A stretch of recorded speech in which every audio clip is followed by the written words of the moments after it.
Shalom, Bapak Ibu Saudaraku yang Tuhan kasihi, dimanapun kita berada, saat ini bersama-sama kita kembali akan diberkati lewat firman Tuhan, dan saya percaya firman Tuhan ini akan menolong kita, menguatkan kita hari-hari ini, dimanapun, apapun terjadi saat ini, kondisi yang tidak sesuai dengan apa yang kita harapkan, karena firman Tuhan kita akan dengar, dan firman Tuhan itu juga akan menolong kita untuk selalu tetap kuat pada masa-masa seperti ini. Mari sebelum kita mendengar firman Tuhan, kita tundukkan kepala, kita berdoa. Tuhan Yesus, terima kasih buat hari ini kembali kami datang untuk beribadah, untuk belajar firman. Kiranya firman Tuhan akan menolong kami, menguatkan kami, tetap ada di dalam jalan Tuhan. Dalam nama Tuhan Yesus, Tuhanlah penolong kami, Tuhanlah pembela kami, dan keselamatan kami. Terima kasih Tuhan Yesus, berfirmanlah. Haleluya. Amin. Bapak Ibu Saudaraku yang Tuhan kasihi, hari ini firman Tuhannya akan menolong kita untuk bisa tetap kuat menghadapi badai. Dan firman Tuhan hari ini judulnya adalah menang atas badai. Sekali lagi, firman Tuhan hari ini judulnya adalah menang atas badai. Mari bersama-sama kita melihat terlebih dahulu apa itu arti kata badai. Badai menurut Kamus Besar Bahasa Indonesia adalah sebuah angin kencang yang menyertai cuaca buruk yang datang dengan tiba-tiba berkecepatan sekitar 64 sampai dengan 72 knot. Tidak ada seorang pun yang tahu kapan badai itu datang. Dan ketika badai itu datang, maka situasi kondisi sekitarnya akan mengalami kerusakan, akan mengalami hal-hal yang buruk. Dan hal-hal itu tentunya perlu diantisipasi. Nah, ternyata Alkitab mencatat Tuhan Yesus pernah menghadapi badai bersama-sama dengan murid-muridnya.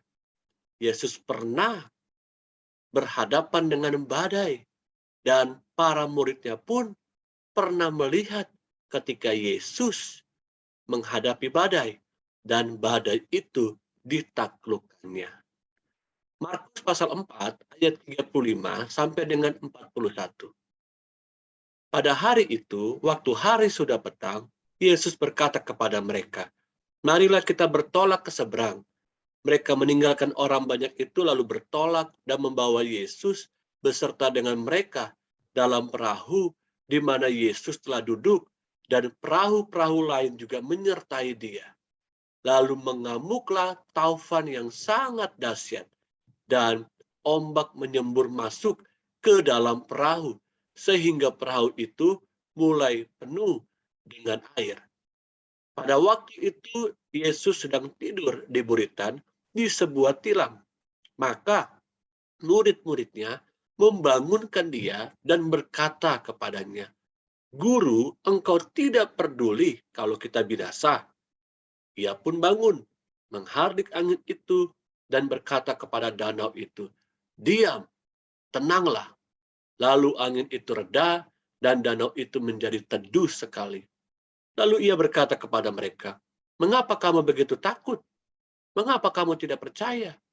Mereka menjadi sangat takut dan berkata seorang kepada yang lain, "Siapa gerangan orang ini? Sehingga angin dan danau pun taat kepadanya." Seluruh dunia saat ini, Bapak Ibu Saudara yang Tuhan kasihi, sedang menghadapi musim badai yang sama. Dan musim badai itu dengan nama musim badai COVID-19. Seluruh negara mencoba untuk menaklukkan badai COVID-19.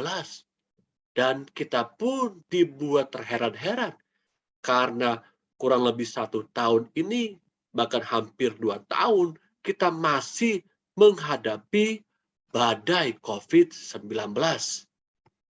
Bapak Ibu Saudaraku yang Tuhan kasihi, apa yang dapat kita pelajari dari musim badai COVID-19 ini? Mari bersama-sama ya kita belajar dari Tuhan Yesus ketika menghadapi badai bersama dengan murid-muridnya. Yang pertama, badai datang untuk menguji siapa diri kita sebenarnya. Badai datang untuk menguji temperamen kita, karakter kita, respon kita, siapa kita sebenarnya, dan apa yang sebenarnya kita sudah lakukan ketika badai itu datang. Badai tofan datang secara tiba-tiba dan datang untuk menghancurkan sesuatu yang kita sudah bangun itu ternyata lemah. Sesuatu yang sudah kita jaga selama ini, apakah itu kuat atau tidak, maka perlu diuji. Nah, ujian itu datang dalam bentuk badai. Badai COVID-19 ini pun datang secara tiba-tiba untuk menguji segala sesuatu yang sudah kita bangun bersama dengan Tuhan, bersama dengan keluarga kita masing-masing. Badai COVID-19 itu ternyata mungkin sebagian kita juga harus kehilangan dengan orang-orang yang kita kasihi. Bahkan juga harus kehilangan pekerjaan, harus kehilangan begitu banyak rencana-rencana, agenda-agenda yang sudah kita susun untuk mungkin berlibur dengan keluarga, atau ketemu dengan rekan kerja, rekan bisnis kita, dan masih banyak lagi. Badai COVID-19 itu datang secara tiba-tiba. Dalam ayat 38, maka murid-muridnya membangunkan dia dan berkata kepadanya, "Guru, engkau tidak peduli kalau kita binasa?" Pengalaman murid-murid Yesus menjadi seorang nelayan tidak cukup kuat untuk dapat menghadapi badai tofan. Ketika badai tofan itu datang, dapat dilihat bahwa mereka takut binasa. Mereka begitu ketakutan dengan badai itu. Pengalaman saya dan saudara, pengalaman kita menjadi seorang yang mengakui Kristen saja tidak cukup untuk dapat menghadapi badai ini, menghadapi badai COVID-19. Kita disebut orang Kristen bukan berarti secara otomatis bahwa kita tidak akan pernah menghadapi badai, tidak akan pernah menghadapi masalah, pergumulan, bahkan sakit penyakit. Tidak ada jaminan seperti itu. Jaminan yang Yesus berikan adalah Yesus janjikan kekuatan. Yesus janjikan solusi, jalan keluar buat kita ketika masalah datang, pergumulan datang. Karena itu, Yeremia 17 ayat 5 dan ayat 7 katakan, "Beginilah firman Tuhan, terkutuklah orang yang mengandalkan manusia, yang mengandalkan kekuatannya sendiri, dan yang hatinya menjauh daripada Tuhan. Diberkatilah orang yang mengandalkan Tuhan, yang menaruh harapannya pada Tuhan." Dalam bagian yang kedua, kita akan melihat kembali ya bahwa ternyata badai datang untuk menguji siapa diri kita sebenarnya.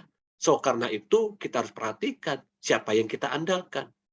Kalau kita mengandalkan Tuhan, saya percaya kita pasti mampu menghadapi badai. Namun terkutuklah orang yang tidak mengandalkan Tuhan, maka hidupnya akan hancur, hidupnya akan binasa. Nah, bagian yang kedua ini dikatakan bahwa badai datang untuk mengganggu waktu-waktu hidup kita. Badai datang untuk mengganggu rutinitas hidup kita. Badai tofan mengamuk, membawa ombak masuk ke dalam perahu murid-muridnya. Dan tidak ada waktu untuk mereka beristirahat. So, mereka harus begitu cepat mungkin mengeluarkan air yang masuk dalam perahu mereka lalu dibuang keluar. Mereka harus begitu cepat menjaga keseimbangan kapal mereka, ya perahu mereka, supaya apa? Supaya tidak tenggelam. Mereka tidak punya waktu untuk mereka beristirahat, untuk mereka tidur di tengah-tengah keletihan mereka, mungkin berlayar di tengah danau. Nah, saudaraku yang Tuhan kasihi, badai COVID-19 sedang mengamuk di seluruh dunia. Dan apa yang dilakukannya? Mengganggu waktu-waktu kita. Apa yang dia ganggu? Waktu kita bersama dengan keluarga terganggu. Waktu kita juga dengan Tuhan untuk kita bersama-sama beribadah, fellowship, secara onsite, ya, untuk datang ke rumah ibadah, ke gereja. Untuk saat ini kita belum bisa datang. Kenapa? Terganggu semuanya. Bahkan juga badai COVID-19 ini akhirnya membuat begitu banyak agenda kita, waktu kita yang sudah kita susun jauh-jauh hari sebelumnya tidak dapat terrealisasi, tidak bisa terlaksana. Ayat 38 katakan, pada waktu itu Yesus sedang tidur di buritan di sebuah tilam. Yesus ini tertidur di tengah badai. Artinya Yesus lebih berkuasa di atas badai. Karena dia adalah sumber damai sejahtera. Di tengah-tengah muridnya panik, ketakutan, Yesus dikatakan sedang tertidur. Kata tertidur di sini bukan Yesus tertidur ya, setengah tertidur, tapi Yesus betul-betul pules tidurnya. Yesus betul-betul dapat beristirahat dengan tenang di tengah-tengah badai. Yohanes 14 ayat 27 katakan, damai sejahtera ku tinggalkan bagimu. Damai sejahtera-Ku berikan kepadamu. Dan apa yang kuberikan tidak seperti yang diberikan oleh dunia kepadamu. Janganlah gelisah dan gentar hatimu. Jadi Bapak Ibu Saudara yang Tuhan kasih, kalau hari-hari ini kita sedang menghadapi badai dalam kehidupan kita, yaitu badai COVID-19, mungkin kita akhirnya tidak bisa tidur dengan pulas, mungkin akhirnya kita tidak bisa berpikir secara jernih lagi, dan kita mulai gundah gulana, takut, worry, dan sebagainya. Kita perlu datang segera kepada Tuhan. Minta damai sejahtera yang daripada Tuhan. Biar hidup kita tenang. Biar kita pun bisa menikmati waktu-waktu kita kembali bersama dengan keluarga kita. Menikmati hubungan kembali dengan Tuhan secara intimisi. Intim dengan Tuhan. Jangan sampai badai COVID-19 ini akhirnya membuat relationship hubungan kita dengan suami, dengan istri, hubungan orang tua dengan anak, bahkan hubungan dengan saudara, hubungan kita dengan Tuhan pun akhirnya terganggu. Hanya gara apa? Hanya gara-gara kita tidak bisa menang atas badai itu. Saya percaya kalau hari ini Bapak Ibu Saudaraku mendengarkan firman Tuhan dan itu yang sedang terjadi, segeralah datanglah kepada Tuhan, mintalah damai sejahtera daripada Tuhan. Filipi pasal 4 ayat 7 katakan, damai sejahtera Allah yang melampaui segala akal akan memelihara hati dan pikiranmu dalam Kristus Yesus. Bahkan dalam terjemahan lama katakan, dan sejahtera Allah yang melebihi segala akal itu akan mengawali hatimu dan pikiranmu di dalam Kristus Yesus. Jadi betapa pentingnya kita minta damai sejahtera daripada Tuhan. Supaya apa? Supaya hati kita terjaga, pikiran kita terjaga. Kenapa? Karena dunia tidak bisa memberikan ketenangan. Bahkan harta materi yang kita punya, kedudukan yang kita punya sekalipun, itu tidak menjamin bahwa kita akan hidup tenang. Semua sedang dihantam dengan badai COVID-19 ini. Kita perlu damai sejahtera daripada Tuhan. Bagian yang ketiga, lawan badai dengan sikap beriman. Lawan badai dengan sikap beriman. Ayat 39 katakan, ia pun bangun, menghardik angin itu dan berkata kepada danau itu, diam, tenanglah. Lalu ia berkata kepada mereka, mengapa kamu begitu takut? Mengapa kamu tidak percaya? Yesus menegur murid-muridnya. Ketidaktenangan murid-murid Yesus dalam menghadapi badai akan berakibat fatal. Banyak hal dapat terjadi ketika kita panik, takut, dan khawatir. Karena kita takut, khawatir, jadinya segala sesuatu kita tabrak sana, tabrak sini. Kita marah-marah, kita akhirnya lupa untuk datang berdoa kepada Tuhan. Ketidaktenangan kita dalam menghadapi badai COVID-19 akan melumpuhkan iman kita kepada Tuhan. So akhirnya kita malah tidak lagi beriman percaya kepada Tuhan. Tapi akhirnya kita memberikan kesempatan supaya ketakutan itu, kekhawatiran itu menghantui hati dan pikiran kita. Yakobus 1 ayat 6 sampai dengan 8 katakan, hendaklah ia memintanya dalam iman dan sama sekali jangan bimbang. Sebab orang yang bimbang sama dengan gelombang laut yang diombang-ambingan kian kemari oleh angin. Orang yang demikian janganlah mengira bahwa ia akan menerima sesuatu dari Tuhan.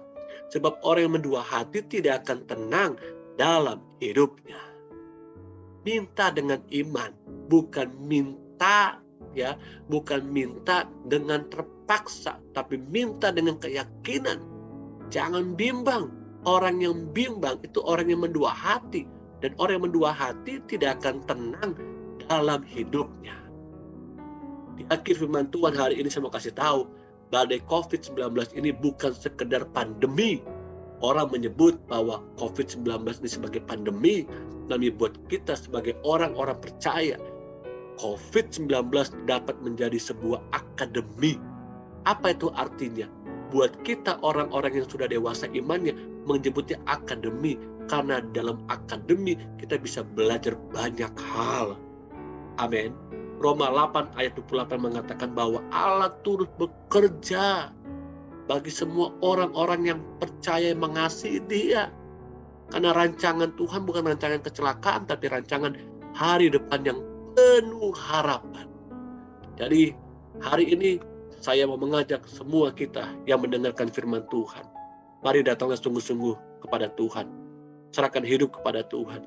Saya dan saudara pasti bisa menghadapi badai COVID-19 ini. Karena kekuatan kita datang dari Tuhan. Dan datanglah dengan iman, mintalah dengan iman, percayalah kepada Tuhan, pasti Tuhan akan menolong kita. Mari tundukkan kepala, saya mengajak semua kita yang mendengar firman Tuhan hari ini. Datanglah kepada Tuhan, serahkan hidup kepada Tuhan. Izinkan saya berdoa. Bapa, terima kasih buat firman-Mu hari ini. Kau kuatkan kami, mampukan kami. Kami sedang menghadapi badai yang sama, badai COVID-19. Dengan kekuatan kami tidak mampu. Kami perlu Tuhan. Kami butuh Tuhan yang menghardik dan menenangkan badai itu. Kami minta, kami beriman kepada Tuhan. Kami juga membutuhkan damai sejahtera daripada Tuhan. Datanglah dalam pribadi kami, datanglah dalam keluarga kami. Tolonglah keluarga kami, tolonglah kami yang sakit, tolonglah kami yang membutuhkan pekerjaan, tolonglah kami membutuhkan jalan keluar di tengah-tengah usaha kami, di tengah-tengah studi kami, masa depan kami, keluarga kami. Tuhan tolong kami. Terima kasih Tuhan, terima kasih. Akhirnya hamba berdoa, Tuhan memberkati kami semua, dan arahkan hatimu, terimalah berkat Tuhan. Turunlah kasih karunia Allah Bapa, cinta kasih sayang putranya Tuhan Yesus Kristus, pertolongan penghibur Allah Roh Kudus, menyertai hidup kita bersama hari ini sampai selama-lamanya. Yesus datang kali yang kedua. Haleluya. Amin. Amin. Kiranya firman Tuhan ini boleh menguatkan kita bersama. Silakan bagikan kepada teman-teman kita, kepada saudara-saudara kita, supaya setiap kita mendapatkan kekuatan yang baru daripada Tuhan. Haleluya. Haleluya.